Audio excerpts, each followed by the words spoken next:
when I was going into my first year of teaching, one of the things that I really thought was important to bring into my classroom was, oh, this idea of identity and how it impacts my work. But I also was struggling with certain parts of my identity and what that looked like in the classroom, specifically in regards to my sexuality. I thought it was kind of a weird thing to talk about with a group of preteens, right? I'm thinking, I don't know if this is something that I want to talk about with a bunch of 12-year-olds, let alone anyone.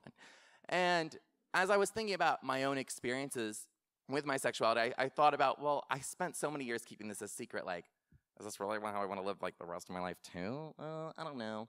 So this is my thought process, really distinct, as you can tell, going into my first year of teaching. And the first few weeks I said, you know what? I didn't think it was necessary to just come right out and be like, hey, everyone. So I'm going to find ways to incorporate like little tidbits, like little, like, you know, dropping crumbs. Like, here, guys, figure it out. And words start to creep into conversations, and especially with middle schoolers, bless me. Especially with middle schoolers, things like, you know, hey, that's so gay. You're so gay, starts to creep into conversations. And I saw those, and I would do my redirections, everything I learned in teacher camp. But the words started to escalate. That's so gay became, don't be a queer. And so I saw this as an opportunity. I thought, you know what, hey, I'm gonna go through and I'm gonna teach some queer history. So I decided, you know, get my little PowerPoint, put on my reading glasses. They're not for reading, they're for my whole life. And I decided, how can I incorporate this? And so I sat there and I talked about a history of oppression with the queer community. I talked about, you know, why these words are offensive. And after I patted myself on the back because I'm such a great teacher, a student shouted out, you're just saying that because you're a faggot. And I said, girl, what? And I didn't know what to do.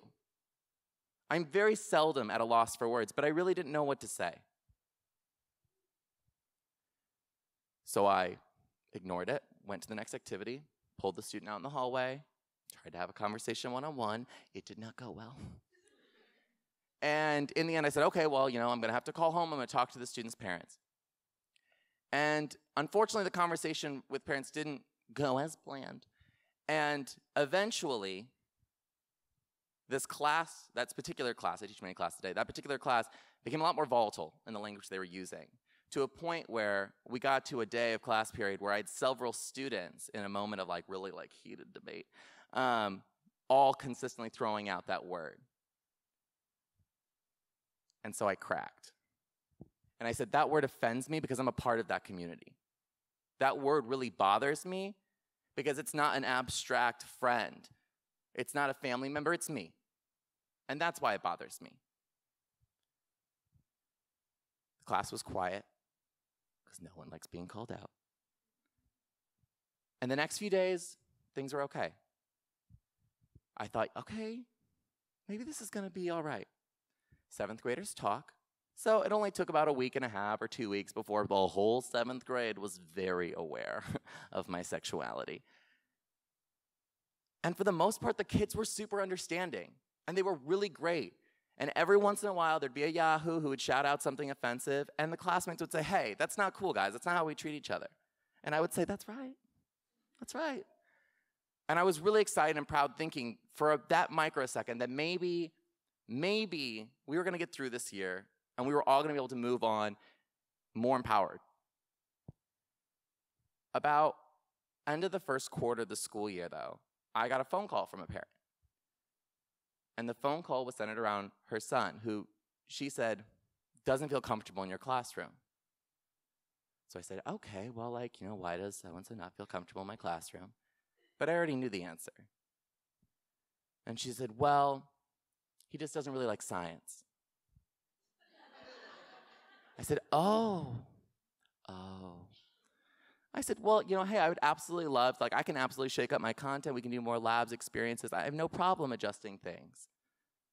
She said, we would really just prefer if he didn't have you for science.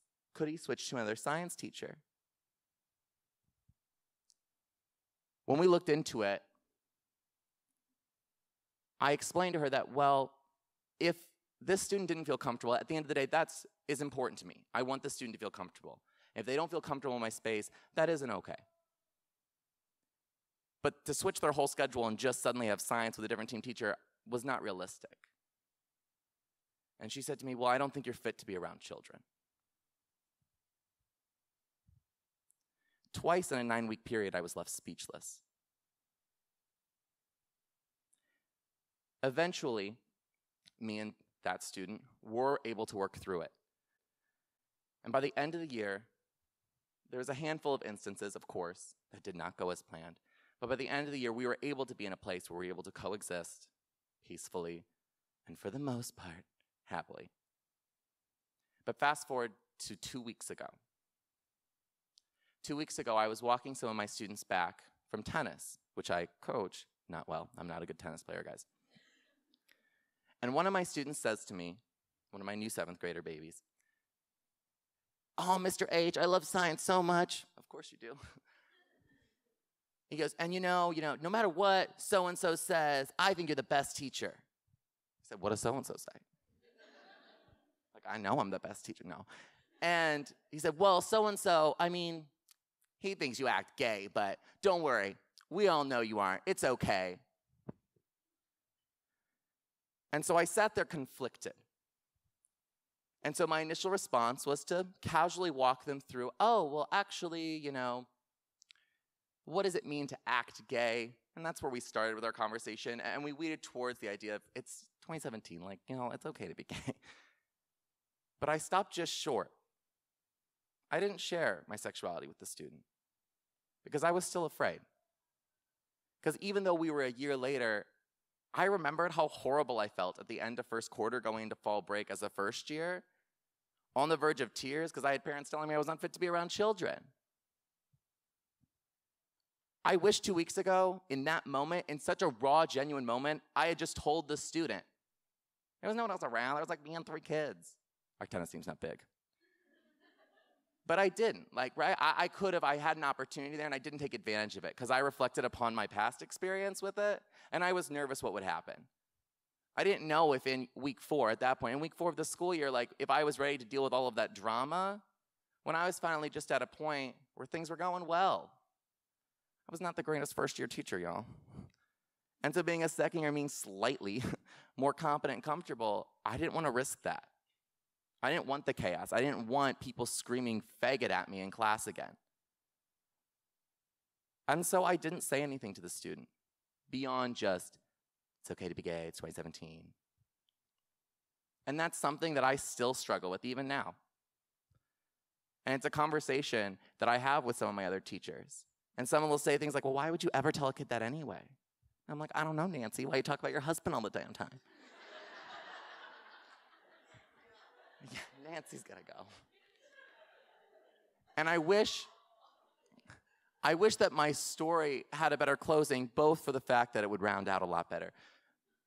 But unfortunately, it's something that I'm still struggling with. And it's still something that I'm having conversations with my staff and with prior old students to figure out what is the best way to do this. Is there one? No. And so at what point do you make the decision to be brave? Because that's what it takes. Thank you.